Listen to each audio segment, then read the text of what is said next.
Baik, kembali lagi bersama saya Dr. Beni Bulur SHM Makes, di mana saya menjadi kuasa hukum dari beberapa nasabah Vikasa Group. Saat ini kami sedang mengajukan upaya PK untuk mempilotkan perusahaan Vikasa dan juga ada pribadinya, ya Vikasa Group yang mana diantaranya adalah ada Pak Agung Salim yang kami sedang ajukan, kemudian ada PT Tiara dan PT Wahana. Nah di sini kami juga mohon dukungan karena kalau proses pidana menurut saya itu untuk menghukum pelaku, ya, menghukum pelaku seberat-beratnya. Tapi kalau untuk mendapatkan dana dari proses pidana agak sulit. Kenapa? Karena untuk eksekusinya susah. Kalau hakim mengatakan di dalam proses hukum pidana itu mengatakan dikembalikan kepada korban, sementara jaksa dia nggak ada biaya operasionalnya, sehingga dia bingung untuk membagikannya karena gajinya mungkin nggak cukup juga, masa jadi harus dia yang bayar secara pribadi mengingat ribuan nasabah yang harus dibagikan. Akhirnya ini bisa jadi mandek. Sementara prosedur mekanisme juga mereka bingung apa bayaran kecil dulu atau bayar proporsional. Dan mereka juga mungkin bingung juga, ya, kalau ngambil dari budel, dari aset-aset yang disita, mereka bisa dibilang ada dugaan korupsi atau penggelapan korupsi, ya. Nah, tapi kalau nanti dapat dari minta uang ke nasabah-nasabah bisa dituduh diduga gratifikasi. Artinya tidak akan berani mereka lakukan itu. Pada akhirnya karena mereka bingung bisa mangkrak, ya, nggak dibagikan.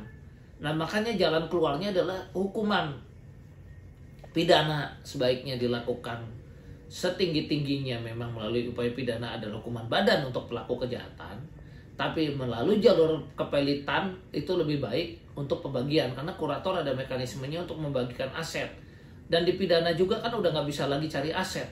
Kalau di polisi udah disita, udah dilimpah ke jaksa, ya kemudian kita nggak tahu ya aset itu berkurang atau utuh dan sebagainya, kan mesti diperiksa, diaudit. Jadi ada cross check kalau ada kurator, ya. Nah itu nanti kurator juga bisa melakukan gugatan lain-lain menarik aset-aset tersebut untuk masuk ke budal pilot. Ya kalau ternyata ditemukan lagi aset yang lain, kalau kurator masih bisa melakukan upaya melalui gugatan lain. Misalnya ada jatuh di anaknya Pak Agung, kurator lihat tuh ini kok aset milik perusahaan ada di anaknya, ada aliran dananya, gugatan lain-lain ditarik masuk budal pilot, ya, diputus dalam 60 hari setelah didaftarkan, ya, dan sifatnya serta merta, ya. Tapi kalau di kepolisian ini udah disita, dilimpahkan jaksa, polisi kan nggak nyari aset lagi.